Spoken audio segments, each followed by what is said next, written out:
for Spike for inviting me here today. So just a show of hands, who is an actual tech engineer, does develop code?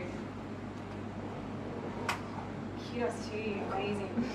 Who's in sales / marketing / What about customers, just generally customer service, making sure that people can actually use the technology? So it's great, it's interesting to just see, because the reason I did that is at Google in particular, there is 99% of engineers, there's about 0.5% of people that are HR and ops and making sure that everyone's happy essentially. So they're what we call Google guys to look after new nooglers, as you would call them, and just make sure the whole engine functions. And I'm sure they spend 99% of their time on the actual decor of inside offices. I said that. And then there's people like myself, and we essentially make up about 99% of the revenue that Google actually drives as well. So it just gives you a sort of proportion of what is actually Google's idea of essentially making money. So look, what I'm going to talk to you today about is essentially 3 things. The first one, and you'll see on the board, this is a project. Actually, does anyone know what this is? I'm really curious. It's really super new that Google's now developing through Google X, which is really, so Google X is like a do not talk about, no-go zone for most things. And they develop things like the moonshot, which is the things like the self-driving cars, for instance. It's all based in Mountain View. It's extremely, but this is actually something that we're actually looking at now. It's called Project Jacquard. And it's essentially a smart device that is woven into materials and is invisible.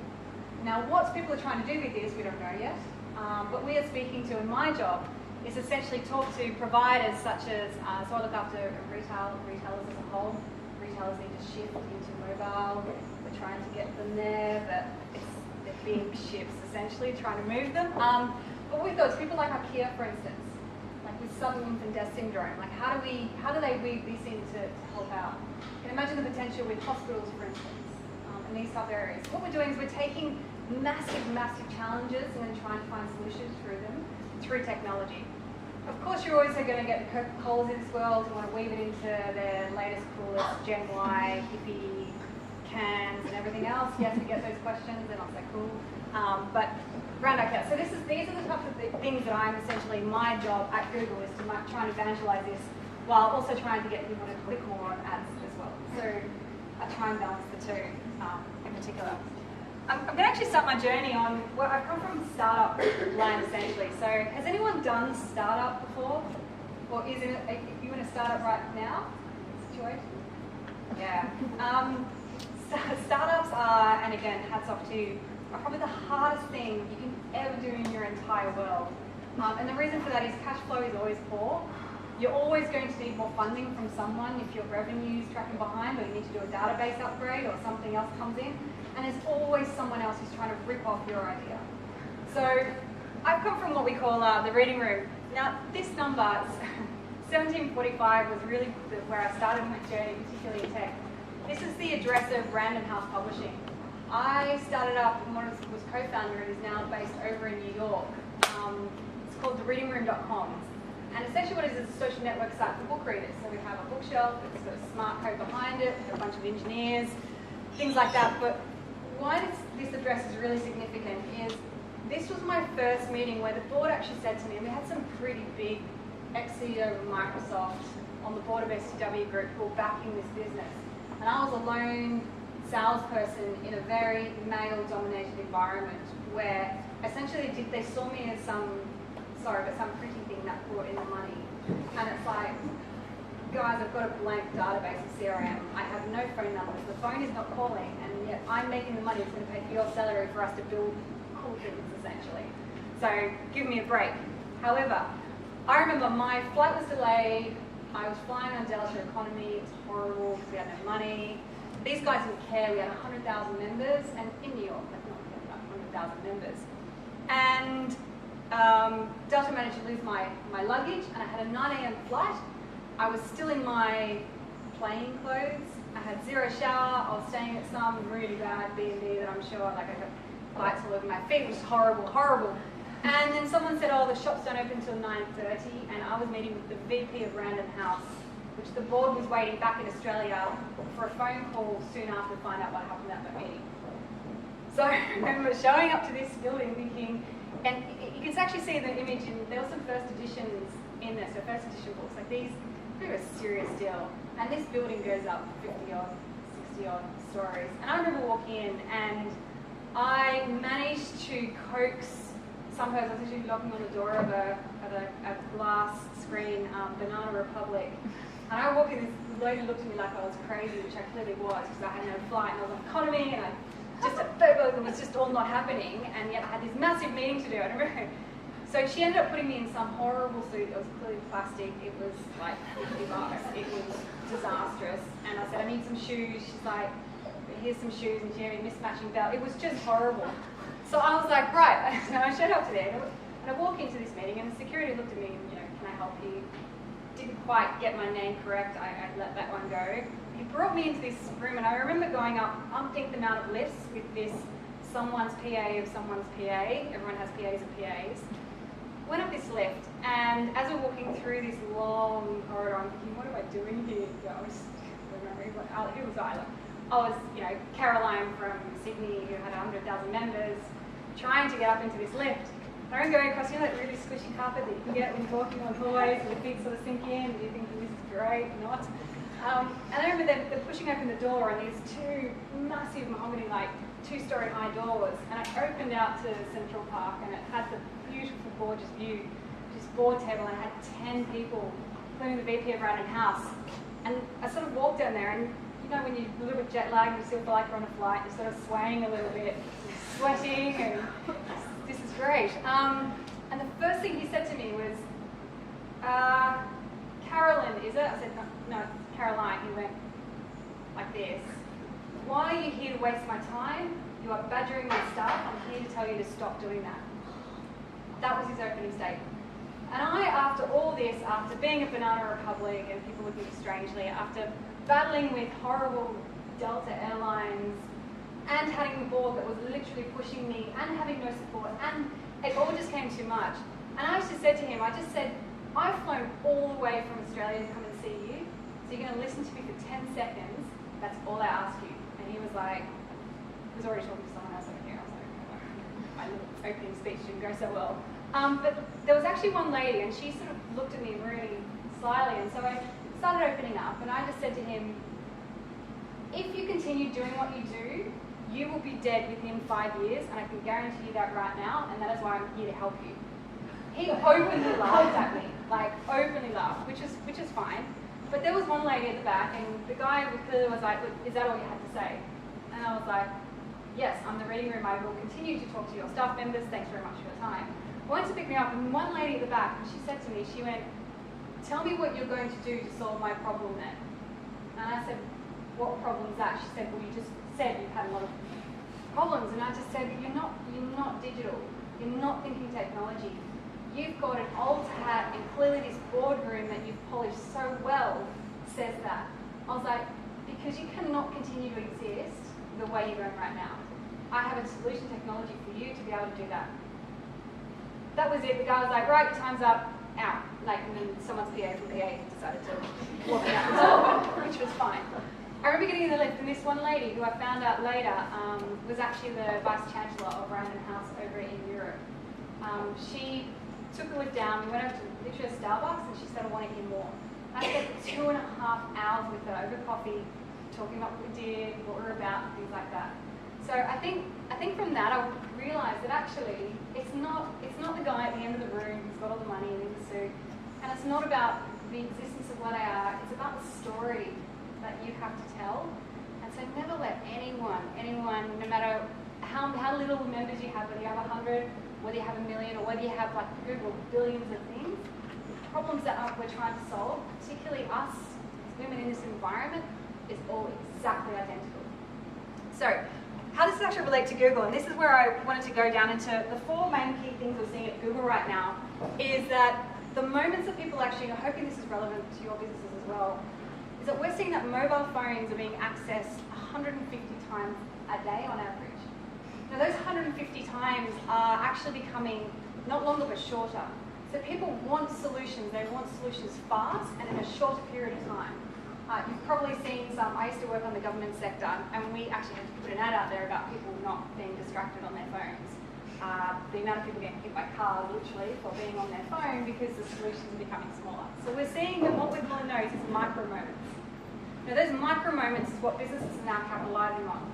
And the one device, and what we actually call, is that the mobile phone is the TV device access to the rest of the world.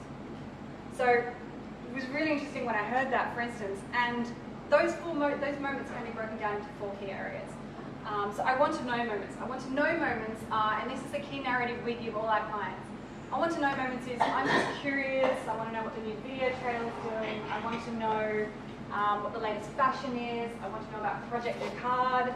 I don't know, could be anything as well. So I think really expansively on this.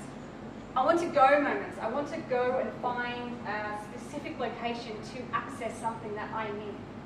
So it's a need, whether it's purchasing a product, whether it is an events ticket place.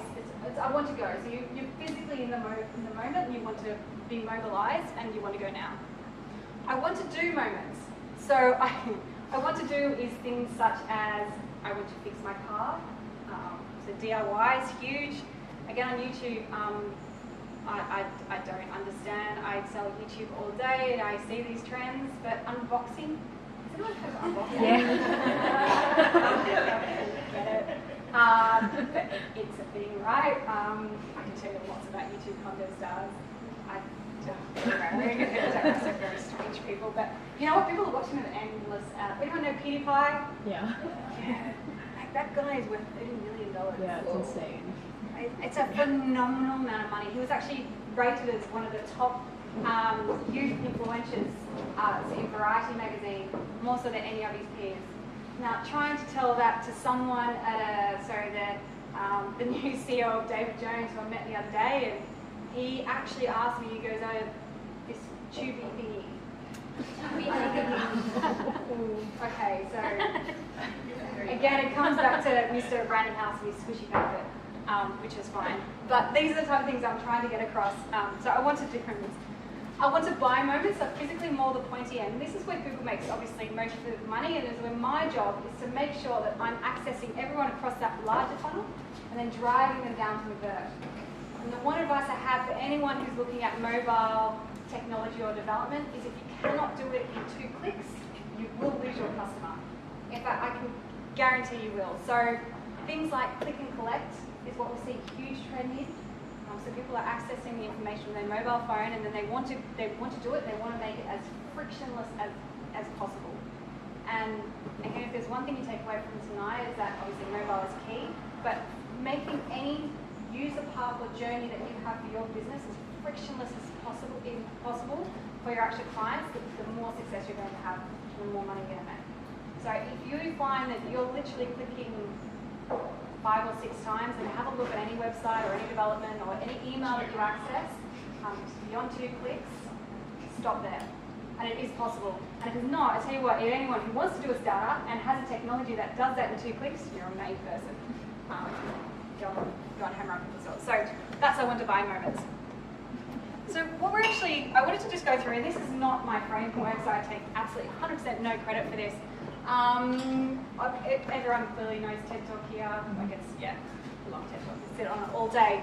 But Rosamund Moss-Cantor is a Harvard business speaker who actually came to Google, and she spoke. She's one of the most inspirational women I have ever met in my entire life. But she had 6 key leadership things, or mantras rather, after speaking to many, many CEOs in the world. And actually, I think about my time, particularly Google. And actually, I use these every single day, particularly when I'm in a very male-dominated environment, when I'm not only that, but I'm also the 0.5% that's trying to access money from even the female engineers who do sometimes even ostracize their own persons as well, which is terrible, but look, it does happen, is these 6 things. And the first one is, she says, is show up. So no matter what you do, if you're not sure, just show up.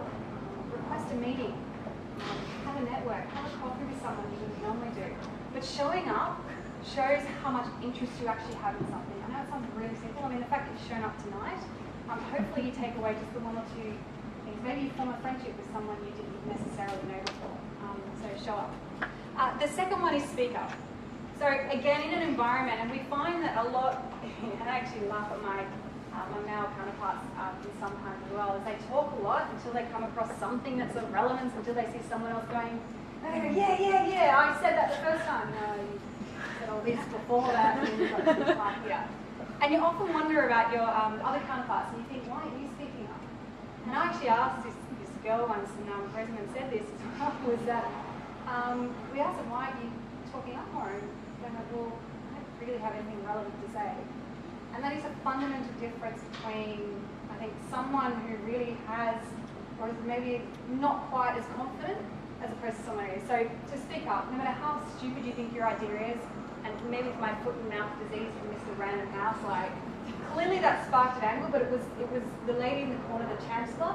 As soon as I said that, she's like, clearly this girl is on a mission to develop something. And I asked her later, and she said, yeah. She said the fact that you basically told the vice president of Random House to go stuff himself was, part of the reason that this obviously came about. So speak up is a very big thing. One of the other ones is team up. So team up with other counterparts that you might not necessarily have found before. Teaming up with each other is just mission critical to the success. And I think the more you can banter and the more you can find advocates, and we have laughing sessions amongst ourselves as well, but this is a big thing. Look up is the fourth one. So when I say look up, is actually have a look at the world around you, and if the frustrations that you're having is also similar to a frustration of someone else, then you're more than likely experiencing something or coming across something that could develop into something frictionless, for instance. So this is another thing. The other thing I'm trying to think now, the fifth one is make sure that you never give up. So again, I worked on a ratio, particularly in my startup, of 1 in 100 actually coming off. So I used to have a whiteboard I used to tick off every time someone would either hang up the phone, which happened all the time, someone telling me no, was just constant. So, but that one person gradually turns into 2, which turns into 3, so on and so forth. At Google, believe it or not, so around 1 in 5, but those 1 in 5 when they happen are great. But even at Google, I get lots and lots of no's. So take no as your starting point to start a negotiation. I actually love a no now. I'm like, yes, give me no. And then I can tell you all the reasons why I'm going to change it and tell you that actually your no is not right, and I'm going to change it to a yes.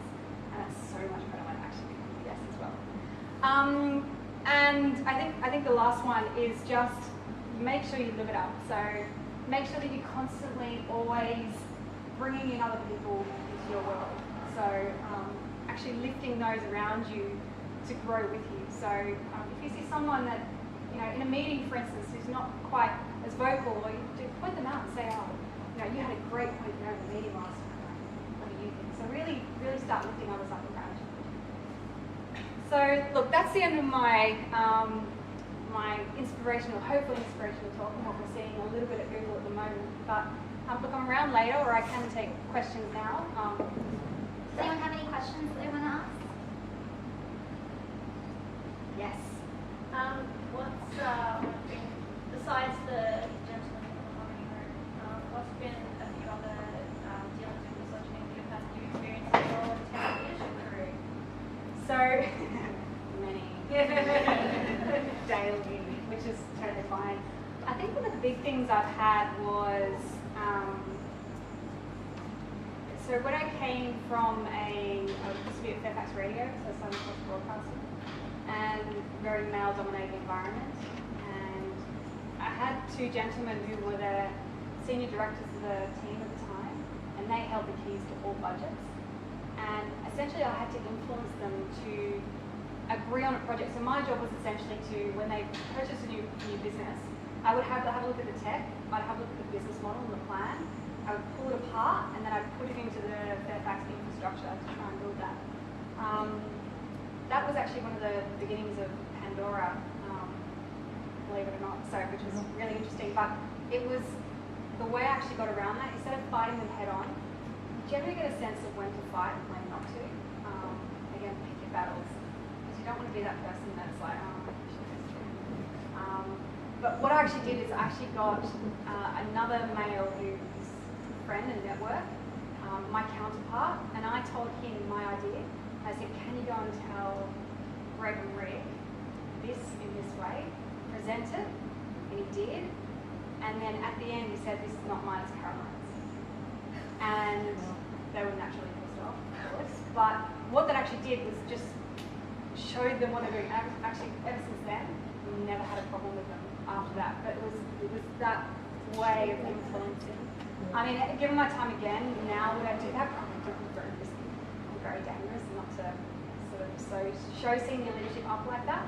But yeah, there's been many times, and I think that not trying to react emotionally, but just realizing that actually, right, you need help, and I can help you, and train you. So again, having that team around does help. So.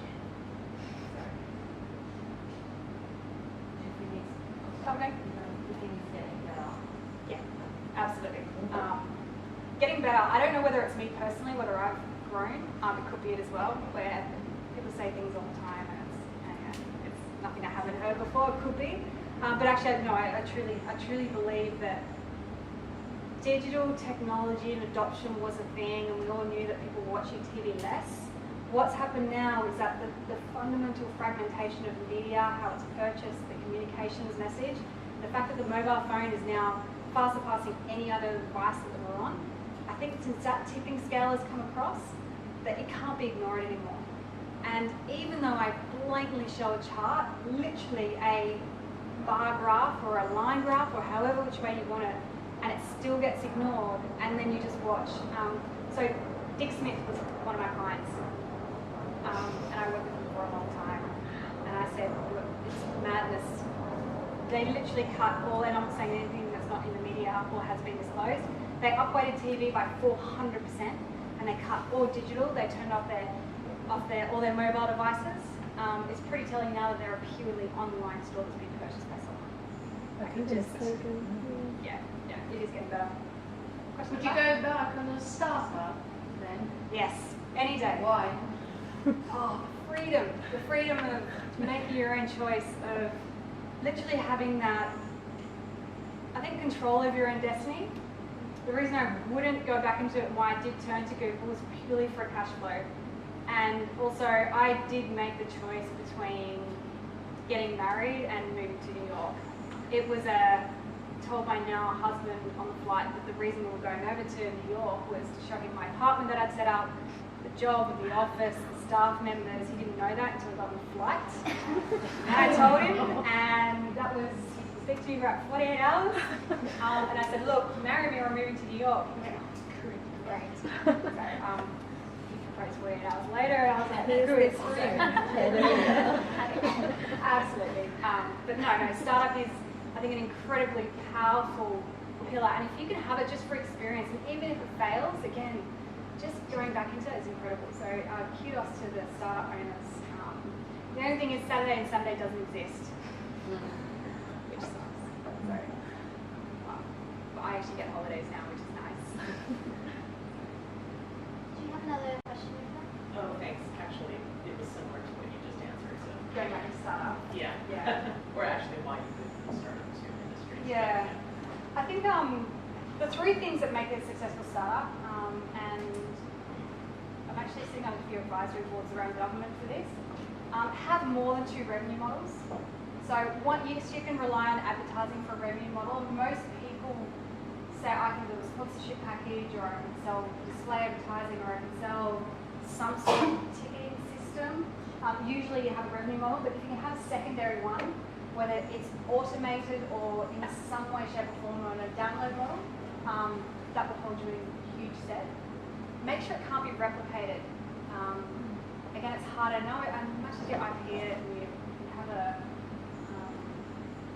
diff on legality, like it just people will take it straight away. We're actually facing this right now, for instance, which is interesting. Airbnb managed to disrupt it. And the third one is enough capital that you don't have to dilute yourself. So capital meaning anything that you can obviously build databases or servers off or something else like that. get a large upfront money, like so much so that you think it's a ridiculous amount. Bring in people who you fundamentally would trust with your children or your life. If you have someone who's offering you huge amounts of money and you see they're a suit and they're part of something like VC, if you can stay away from VCs, highly recommend it. They will take 51% of your business and you will no longer own it. Or what they'll do is they start at 48%, and then as you get into financial trouble, because they know your business model better than you and they know the market, they will go, we'll put in an extra $10 million, but then we'll take an extra 3 or 4 by dilute you down. So you'll still be a CEO or a co-founder, but all of a sudden they've got 50 odd point something percent. And in the US, you only have to go to the nearest 3 digits. So just be really careful. I learned that again in startup days, and some friends have also been in startups as well. So they're revenue models, the capex, and yeah, that helps. Is that all? Awesome. I'm around later as well, so Thank you. I have to jump.